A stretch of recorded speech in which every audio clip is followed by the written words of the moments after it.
Welcome to the Focus on Why podcast. I'm Amy Rowlinson and I ask my guests one simple question. Why? Focusing on the importance of why, I share with you the relatable, uplifting and inspiring conversations I have with people from all walks of life. This podcast will encourage you to focus on your why to enable and empower you to achieve the success you desire. Have a purpose, have a plan, focus on why. Before we start, I would like to draw your attention to what I can offer you as a master coach. I can help you to focus on your why with clarity, uniting your passion with your purpose with a plan to create the life you truly desire. Book a free 20-minute coaching call right now via calendly.com/Amy Rowlinson/call, and we can take it from there.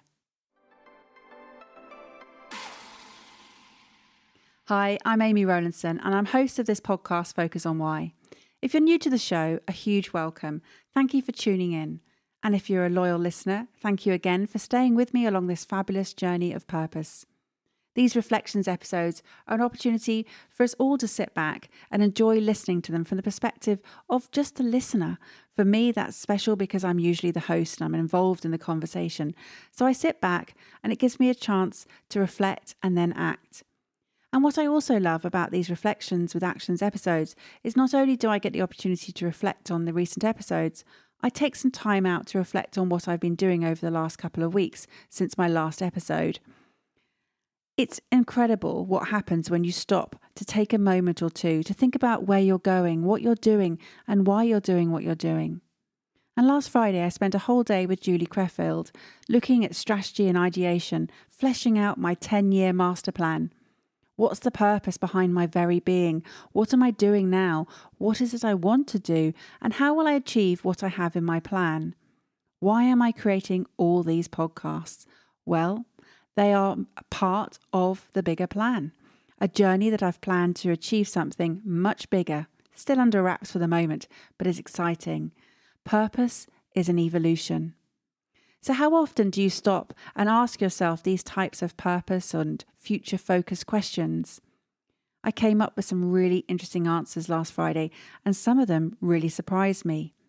There was a layer below the surface of operating that's been sitting at my subconscious level, which I allowed to come up to the surface. It's been driving my work, and now I can focus on what I really want to happen in the next 3 to 5 years. I have a clear purpose, a clear focus, and a clear plan. Meeting up in the Olympic Park, Julie used the analogy of the London 2012 Stratford 25-year vision to help show me that I can leave some space across my time frame, which I can fill in as I go, but have that mapped out as an idea of what I want. I do have that overview of what I want to achieve, and the details of how and what will naturally follow as I go along my purpose journey.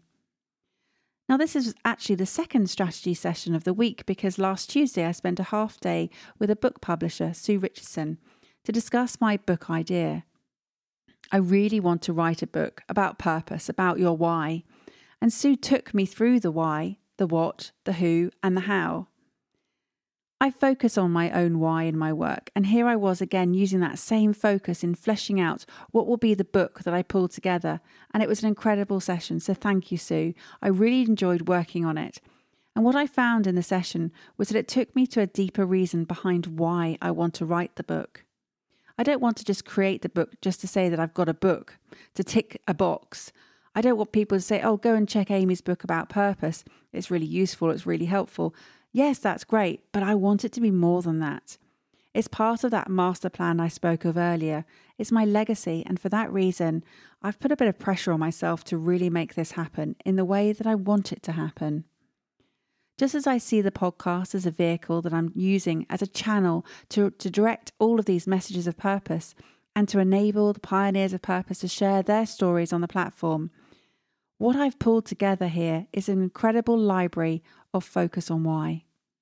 And that's what happened when I sat down with Julie and looked at my 10-year master plan, looked at what I wanted to put together as my life work as I approach 50. And then again, as I approach 60, what's going to happen in those 10 years? And really pulled together the essence of what I'd like to achieve in my lifetime. So here we are, reflecting on the last 5 fantastic episodes that have created so much conversation on social media around the topics that they've shared. I've had so many messages from people reaching out to me directly about how they've felt real connection, real resonance with what the guests have shared.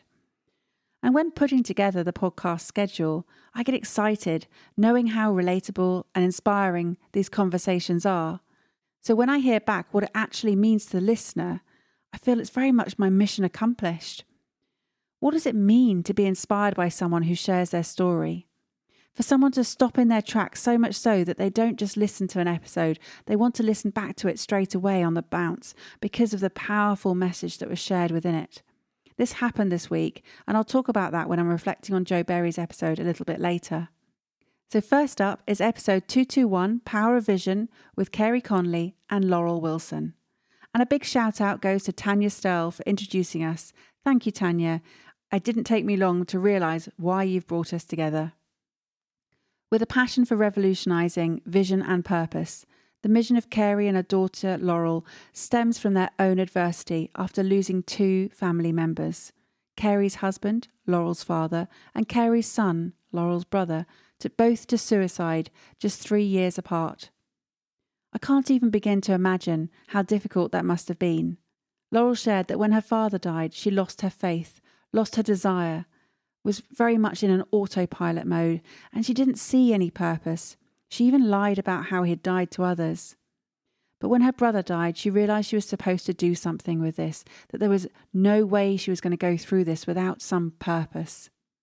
And with a clear focus on why, Carey and Laurel kept looking up. They keep looking up. They know how to read the signs, and they know how to follow the happier approach.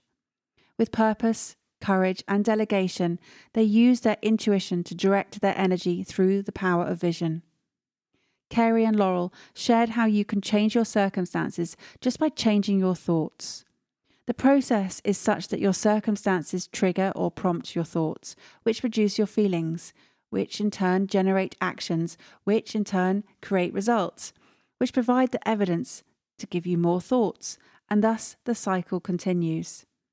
Thoughts create feelings, feelings create behaviour, and the behaviour reinforces the thoughts.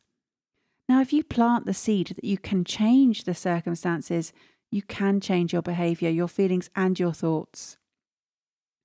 The goal of this amazing mother-daughter team is to teach people of all ages the importance of having a crystal clear vision and creating a legacy they wish to carry out. They also help those suffering from adversities by enabling them to find their purpose in life. Very similar work to what I do. And Carey said that we've got to start at a much earlier age with children. Help them to understand that they do have a purpose, that they do matter, and to figure out what their authentic why is.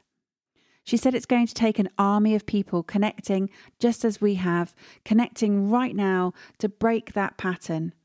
Absolutely, it's a mission that I share with both Laurel and Carey, and one that I fully endorse. And what I wanted to talk about was a number of fabulous books that were shared in this episode, particularly Think and Grow Rich by Napoleon Hill. Have you read it? I read this book 5 years ago in December 2016. And I was just intrigued to revisit some of the ideas that Napoleon Hill shared.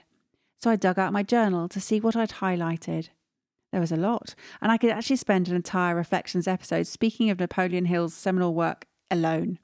However, I'm just going to pull on one thread today, and that is the thread of persistence and purpose. And Hill said that persistence is a state of mind, so it can be cultivated like all states of mind. Persistence is based upon definite causes, including the definiteness of purpose. Knowing what you want is the first and perhaps the most important step towards the development of persistence. A strong motive forces you to surmount many difficulties. Hill speaks of steps which are essential in all walks of life. Steps to control your economic destiny, your freedom and independence, your riches, your power, your fame and worldly recognition. Steps that convert your dreams into physical realities, and steps that lead to overcoming and the mastery of fear, discouragement, and indifference. The key to all of these elements are the steps. Steps mean moving. mean moving forward. Nothing happens without movement. Movement is key. You have to take steps to think and grow rich, even if they are small steps. They compound over time. Reflecting on my journey over the last 5 years, every day I've taken steps to grow and learn, to think and grow rich in areas that matter to me. What matters to you? What steps are you taking? Remember where you are, and who you are today is as a result of who you were and where you came from yesterday. Who you choose to be and where you choose to go depends on you right now in this moment. And Laurel spoke of her what is versus her what if exercise, which reminded me of the work of Byron Katie, particularly in her book, Loving What Is. Katie uses just 4 questions which together can and do change lives. Katie calls it the work, and the 4 questions are based on a judgment that you may have formed about someone, something, or some event. She calls it inquiry, and you can reframe any thought that is uncomfortable by seeing it as a gift that points you towards your own freedom. In response to a judgment that you hold, ask yourself 4 questions which are simply these. Is it true? Can you absolutely know that it's true? How do you react when you think that thought? And who would you be without the thought? And turn it around. Instead of fighting what is, it is a case of loving what is.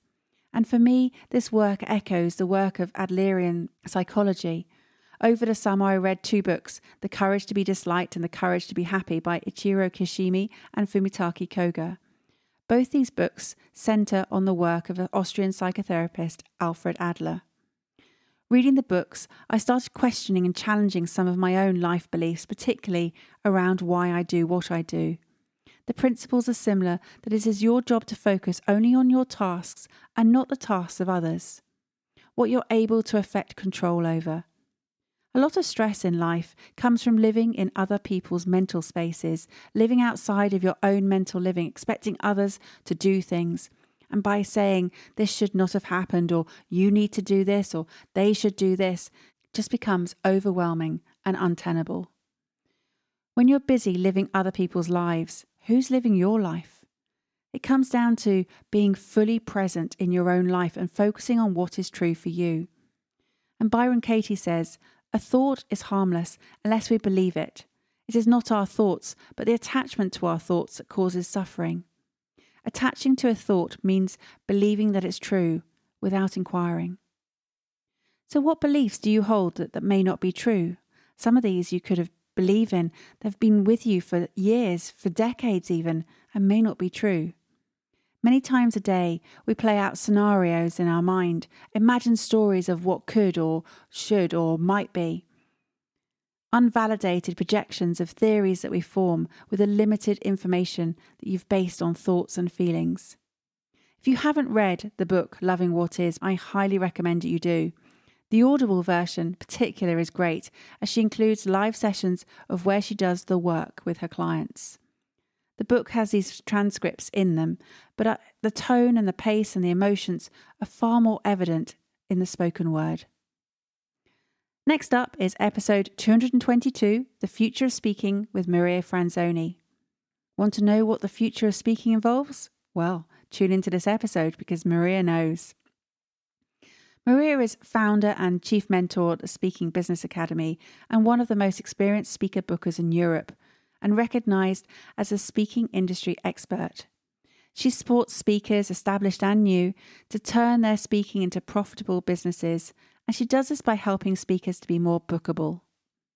Maria fell into this career while scouring the broadsheets looking for some new work, and a cryptic advert stood out from the others.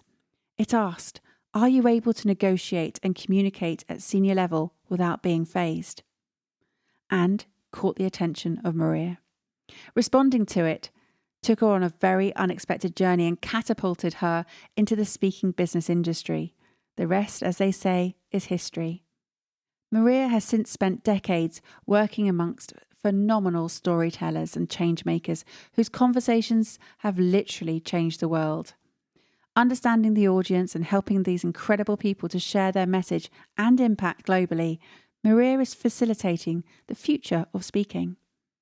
From understanding the complex and fragmented speaking industry so as to position themselves as highly paid experts, through to developing simple sales and marketing strategies to monetize their expertise, this is what Maria focuses on. And the stories over the years have been phenomenal, and it is the quality and diversity of these speakers that's kept Maria in this industry all this time.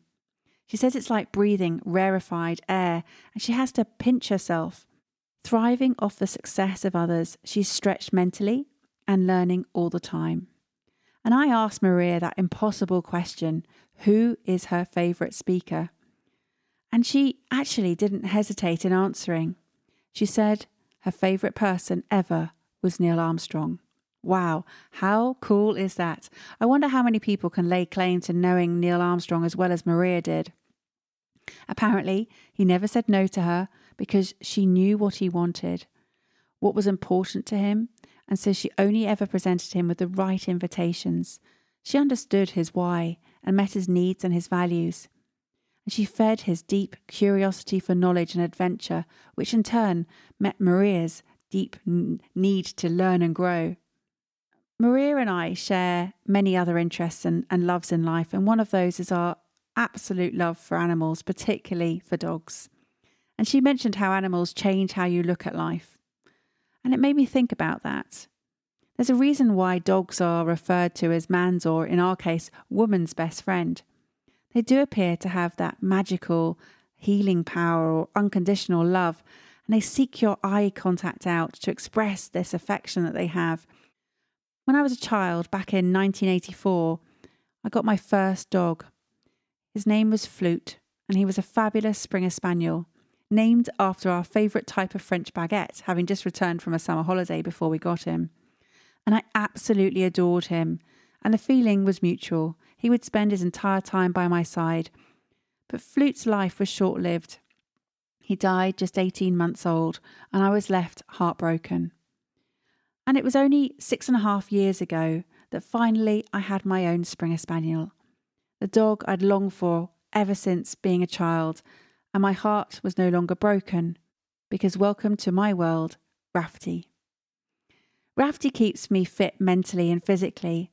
He keeps me up and about, walking every day. And they do say that being a dog owner is proven to alleviate depression, reduce risk of heart attack, and it cuts back stress and reduces and lowers blood pressure. But it's more than that. The bond that you form with your dog is special. In fact, as I record this episode, Rafferty's looking at me wondering when we'll finish so we can go out on a lovely autumnal walk before the rain starts and be able to kick those leaves about. In fact, he's stared me out so much he's won me over, so I'm going to pause now and go off on that walk. Often on these walks, I reflect on just how much that bond you have with your dog is so special. A shared love for the great outdoors, the simplicity of nature in the world that can be perceived as becoming more and more complicated. So whilst Rafferty is by no means going to give me anywhere near the intellectual stimulation that perhaps Neil Armstrong gave Maria, I think that both of us, Maria and I, would agree that our dogs come a pretty close second in terms of the happiness that we get from being in their company. What would you ask Neil Armstrong if you had the chance? I wondered that question when I was out on my walk today.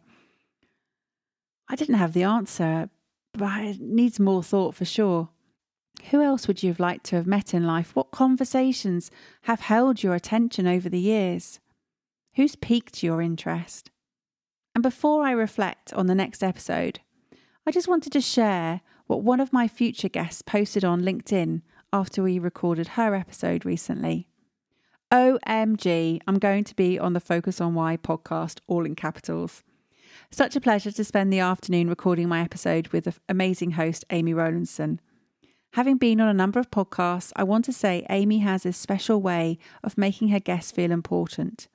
I had an enjoyable experience. In particular, I love how she beautifully articulated back what I had said, which made me feel she listened to every word. Thanks, Amy Rowlinson, for having me on as your guest. Can't wait for the broadcast. Well, I can't wait either, Sajna, because it was an absolute pleasure to record your story. And Sajna Rahman's episode will be out later in December.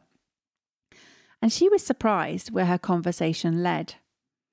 Now, I sit down with each of my guests in a separate pre-call on a different day before we actually record the episodes, just to explain what to expect when we do sit down and record, and I ask my guests what they want to achieve out of sharing their why. Sajna was no different, and yet when we sat down to record, a different vibe kicked in and the conversation took a different form. And this is also what happened in my next reflection of episode 223, The Gift of Conflict with Jo Berry. Again, I asked Jo what she wanted to achieve from sharing her why on the podcast. She's spoken on radio and spoken on other podcast episodes and at conferences and at schools and in businesses. And with political, religious and racial divides deepening as global and local events unfold, Jo's words offer a message of hope and encourage us all to see the humanity in others. After all, it's not every day that you sit down with a terrorist for a cup of tea. Naturally, there was a focus on why.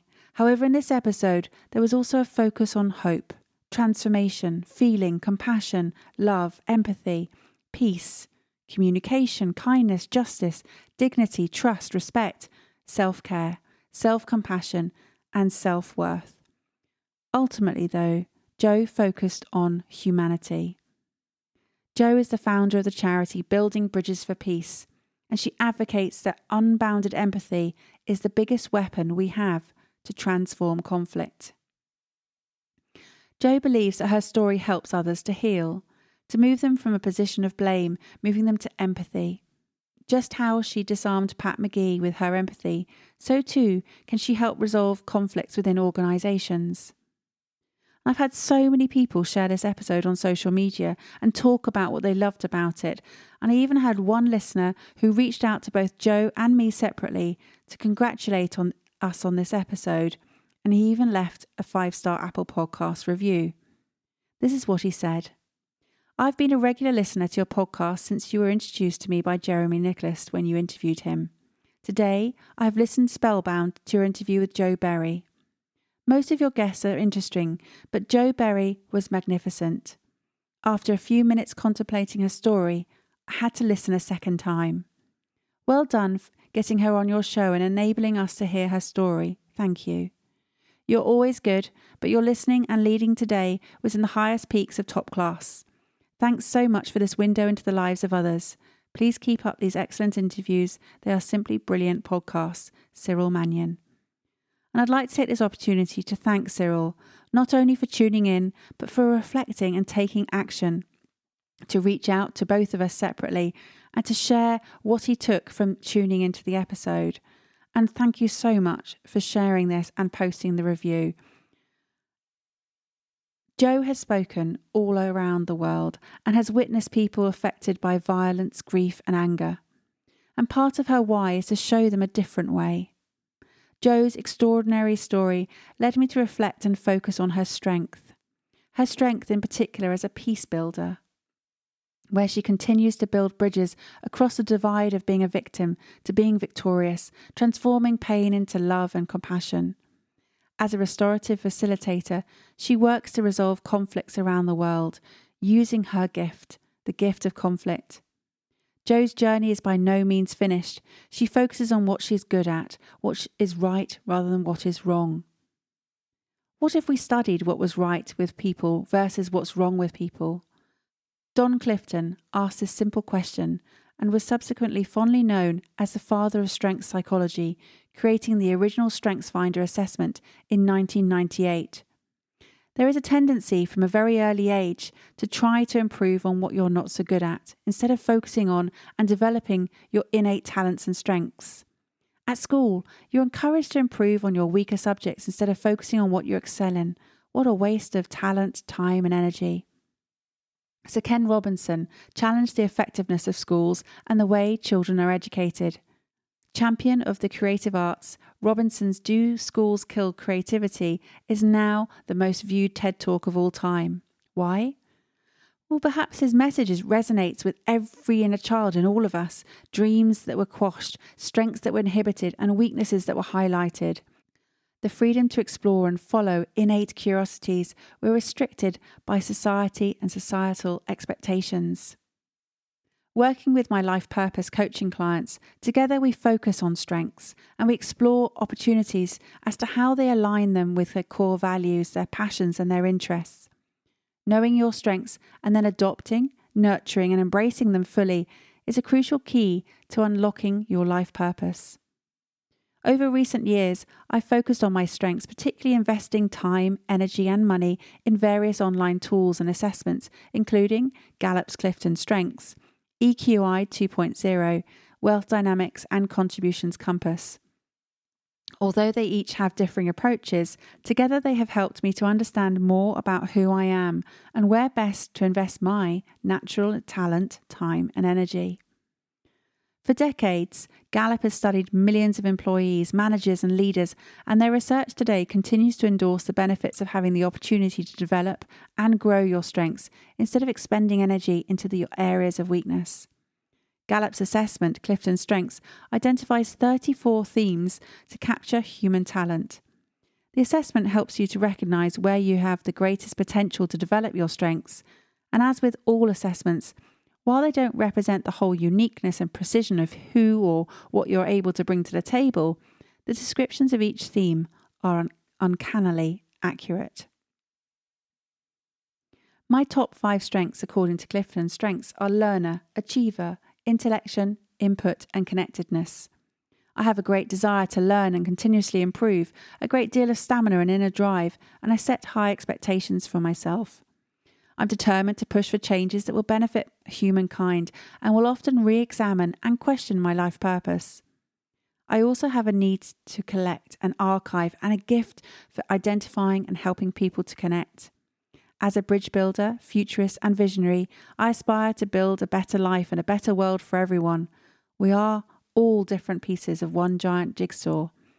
And this is why I love curating this podcast, why I love bringing together all of these fabulous stories. The top 5 are said to be your most powerful and natural talents. So use them as a springboard to reflect and build upon, to enjoy understanding more about who you are, why you do what you do, and why you are the way you are. How do your strengths shape your everyday way of living? Having these insights into your strengths and your emotional intelligence gives you a deeper understanding of how you see yourself, how you relate to others, and how you manage stress. Make decisions and express yourself.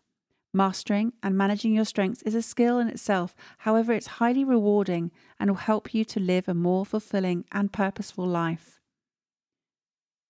Take some time to identify your strengths and see how you are maximizing them.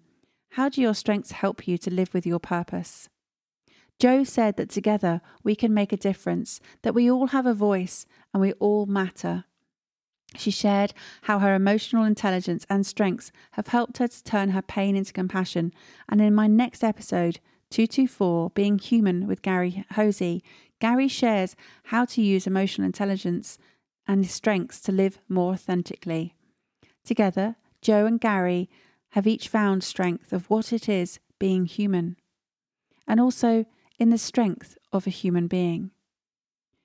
Gary's journey started with emotional dysfunction. His family didn't practice self-awareness around feelings, moods, emotions, and their impact, nor how to relate to other people. The skills that we now understand as the game changer emotional intelligence, or EQ, has led to Gary embarking on an entire adventure in his personal and professional life. Focused on supporting leaders and developing their behaviour and performance around how they show up with emotional intelligence in the workplace and their everyday world, Gary has now worked with over 7,000 leaders from over 100 global organisations. His approach with EQ Influence captures a distilled wisdom from many thousands of those one-to-one conversations. Getting right into the language of emotions, Gary is on a personal and professional quest to understand what being human really means. What does being human mean to you? Getting into the language of emotions, how you're feeling and what impact other people might have on you is an area of discomfort for a lot of people and therefore something not often practiced. Gary says that as we get into practicing it, it becomes not so much an easier way of communicating, it just becomes more naturally who we are, that we haven't really created the room to practice our innate humanness. What's going on for me? What influence does that have on my behaviour? How does that impact others? Gary says that he calls this the after awareness. And I asked him more about it, to explain it in more depth. And he said that with some feedback, we're able to look back and see how we're behaving, how we showed up in a situation. But with emotional intelligence, we're able to be aware in the moment. The present has so much to offer, if only you are present enough to notice it. We do have a lot to learn about ourselves, and investing in ourselves and becoming more self-aware is one of the best investments you can make in life. Back in October 2020, I worked with Gary as he guided me through in great detail my results from the EQI 2.0 test, identifying my successful attributes, essentially my natural strengths where I am functioning effectively. These positive qualities or areas of gifting impact my behaviours, and so together with Gary's expertise, we also explored the potential cost of these high scores in my life. I scored highly in optimism, for example, meaning that I'm extensively optimistic. I have the ability to remain positive despite setbacks and almost always see the world in a positive light. I believe in myself, have a glass half full attitude, and inspire those who I work with to overcome their challenges. I'm able to see opportunities or possibilities that others may overlook. I set myself stretch targets and communicate a compelling vision that brings the best out in myself and those around me. However, Gary showed me how my rose-coloured glasses could mean that sometimes I may miss important information, and that I need to keep it real to ensure that any stretch goals I set are within my capacity, and I don't ignore evidence that suggests I could be headed for a negative outcome. We also looked at the lower scores and how they may potentially be costing me in professional and personal situations. It was fascinating to see my results and just how accurate they were. I do love doing all these tests and quizzes, however this model was different. EQI 2.0 is the world's leading measure of emotional intelligence, supported by decades of research, and the report is comprehensive and details 5 key areas within 15 EQ competencies. Understanding how I perform in all these areas helps me to learn more about how I operate emotionally. And as I have these insights, I have a deeper understanding of how I see myself, how I relate to others, how I manage stress, make decisions, and express myself in the moment. Learning and growth are 2 of my highest values, and I continue to explore these every day. What are your highest values? And do you know your EQ score? Gary shared that he considers his work to be very much his why, his calling. With a core value around serving and serving others, when it comes to behaviour, if somebody wants to have a conversation about any element of developing themselves and around emotional intelligence, he never tires sitting down and chatting that through with them. What is your calling? And do you combine your calling with your values? What are your secret joys? You can discover fulfilling work through a series of well-informed choices based on practical self-reflection and self-awareness. Understanding and respecting your strengths, uniting them with your natural gifts and passions with your core values is an incredibly powerful combination. And if you struggle to see your strengths or your gifts in yourself, just ask friends, peers or family what they perceive them to be. Ask them to name at least 5 each and see how many people give you the same replies. My calling focuses around people, feelings and ideas. I see possibilities and open doors. Building relationships on trust, I bring out potential and empower others, helping them to believe that they can achieve whatever they desire. I like to get to the heart of matters, which is why I focus on why, because why is the foundation of everything. It is the heartbeat of why I do what I do. So like Gary, are you on a mission, a journey or a quest to pursue your calling? Your quest begins with self-awareness and mindfulness to seek clarity. And I'll ask you the question that I asked earlier. What does being human mean to you now? Gary says he calls it being human so that we can be more human now. As we practice that being more human now, it means that we show up more authentically, more often.